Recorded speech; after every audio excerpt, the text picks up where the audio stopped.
As we await the release of the next-gen consoles, there are many questions people have about how things are going to change as we make the shift over to the new generation, and there is one possibility that we've been discussing for a couple generations now, and that's an increase in the price of games.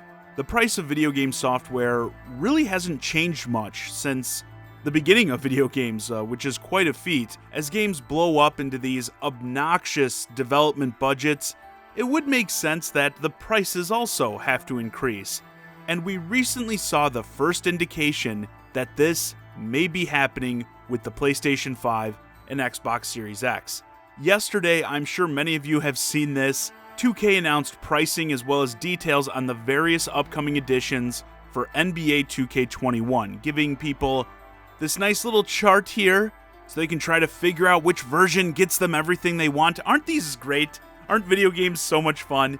And one of the first things people noticed was the current gen version of these games were listed at the standard $60 price for here in the US, but the next gen versions are going to be $70, a $10 price increase if you want to buy the PS5 or Xbox Series X version. And we haven't seen much in terms of the price of next-gen games up to this point, so this could be a trend for the upcoming new generation. So what does this mean for the landscape of the industry? Is it as bad as it seems? Well, let's talk about it. First, let's address the reasoning here. Games are more expensive, more detailed than ever, takes more people, a lot more time to make them, so the price needs to go up. By this logic, I'm in total agreement. This is something I said would make sense a long time ago. There are many games, even now, that I think would be deserving of, say, a $70 price tag, but the problem is, this isn't some absolute rule. For one, not all games are created equal, so I don't think all AAA games for next gen are going to feel like they're worth $70, because simply, many don't feel like they're worth $60 now. And furthermore, this was the argument we've been getting for years now with microtransactions and loot boxes. The main defense of them has been to keep the price of games down. These companies need to make more money off titles in other ways. The NBA 2K games have loot boxes. How much you want to bet loot boxes are still in NBA 2K21 on PS5 and Xbox Series X, even with the $70 price tag? They aren't going to go away from that game, and that'll be the same with all games currently utilizing these practices. If, say, EA's FIFA games, right, end up having the $70 price tag attached to them, those loot boxes in those games, they're not going anywhere either.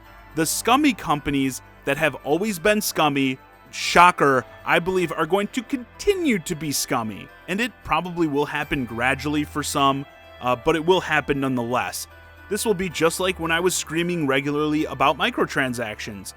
Probably my peak was around the time of the Battlefront 2 and Shadow of Mordor debacles, with Shadow of Mordor introducing loot boxes into a single player game. What a joke that was.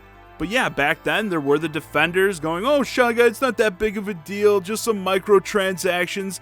And those same people will be saying the same stuff here. Oh, it's just a $10 price increase. But as I discussed then, and I'm going to continue to discuss now, and probably for as long as I discuss video games, it's not just any of these things. It's, again, a progressive thing that builds. These companies are certainly sitting around their board meetings going, okay, we got these idiots accepting, even defending loot boxes in games, but now is the time to jack up the price too. And that's why I drag my feet over every single instance where I feel the consumer is being mistreated, because the more people accept these things, the more these companies are going to try to get away with. That's the way it works. Now on the flip side, you'll surely have some companies that take advantage of this in a positive way. Maybe they use the extra money the games take in to make even bigger, better games, pay their employees more perhaps.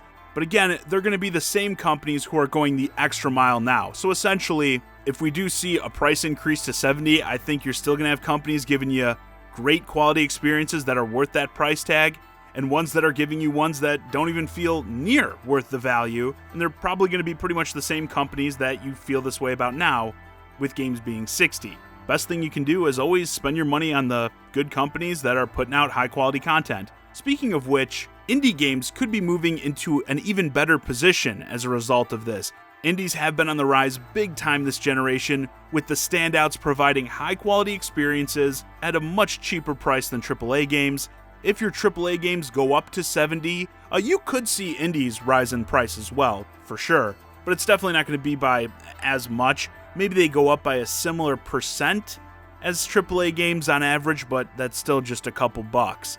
So if the cost of entry on your AAA games is even higher than it is now, people may be more inclined to check out indie games if they're gaming on a budget. And I want to shift a bit more into that consumer perspective. I think this price hike could make the next generation of consoles in general a really tough sell. Again, I think this could be an incremental thing. Maybe the end game is $70 being the standard price across the board. So you may see some games being $60, some being $70, and as time goes on, more and more games are getting into that $70 price point. But still, many are already gravely concerned with what the price of these next-gen systems is going to be to begin with on their own. And the fact that Sony and Microsoft both still haven't said anything on the price front is concerning for sure. If these systems are $500, $600, possibly even more, and you add in there that many games are going to cost $70, I think a ton of people are going to want to hold off for a long while before they upgrade, which that's another thing I'd consider. All the different upgrade methods. Right now we've seen Xbox talk a lot about smart delivery, where when you buy an Xbox One version of a game, you'll be able to play the Series X version for free. Sony is doing something similar too, but for now, the only upcoming game I know of that's going to work like that for the PS4 and PS5 is Cyberpunk 2077. But something like smart delivery could make these titles much more attractive in general. If a game is, for one, possibly cheaper because it's the Xbox One or PS4 version, and you know that by buying it you're going to be able to play the Series X PS5 version for free, that could tip the scales in you buying that game over something you may have been a little bit more interested in, but it was $70 to just play it on the next-gen systems. On the other hand, just upgrading in general, are we going to see a bunch of games opting to charge players, like, say, $10 to get the game they've already bought on an Xbox One or a PS4 playable on the next-gen consoles? With NBA 2K21, again, if you buy the, Kobe Bryant Mamba edition, the, deluxe edition type deal, that's the only way, at least according to this chart I saw, to be able to play both the current-gen version and then migrate over to the next-gen version. So we could see upgrading the games come at an extra cost. So that could also be something we start to see a lot of games choosing between giving you the free upgrade or making you pay more for it. And that's going to be a whole nother aspect for people to consider when buying games, and could make one console look much more attractive than the other. Like I said, Xbox seems to be pushing this smart delivery thing pretty hard. If they end up doing deals that make upgrading easier, more affordable, it could make people more attracted to their system. Like if I've got to pay $10 a pop to upgrade PS5 games, while Xbox is doing more free upgrades, that's a selling point for the Xbox, at least in my opinion, especially considering used games. If I get in later on in the console cycle and pick up a bunch of Xbox One versions of games for cheap, and am able to play the Series X versions for free at no extra cost, that could be a big selling point. Furthermore, what about things outside the Xbox and PlayStation families? The Switch and PC, for instance, how could this affect them? Now, worst case, many games just eventually become $70 across the board, which is possible, but for now, doesn't look like Switch and PC are going to be included in any next-gen pricing. Again, NBA 2K21 has them listed alongside the current gen. For PC, I think this could be a massive win, because many PC players will likely be able to get similar quality or even better quality out of these games compared to the Series X and PS5, while still starting at that $60 price point. So in many instances, you could be looking at the best version of the game, as is typical, the PC version, and also now that version is cheaper, kind of like how PC games used to be actually. Switch also, while it doesn't get many third-party games these days, could look more impressive on the price point all around. If many of these big AAA games end up going the $70 route, and Nintendo keeps $60 as the cap for their games, now it's like you're already buying in with the Switch at a much lower price point than any other platform. And if on top of that, the games are cheaper, even the heavy hitters like your Marios and Zeldas, that I think is very alluring, especially if you're looking at the Switch as sort of a second platform, as many do.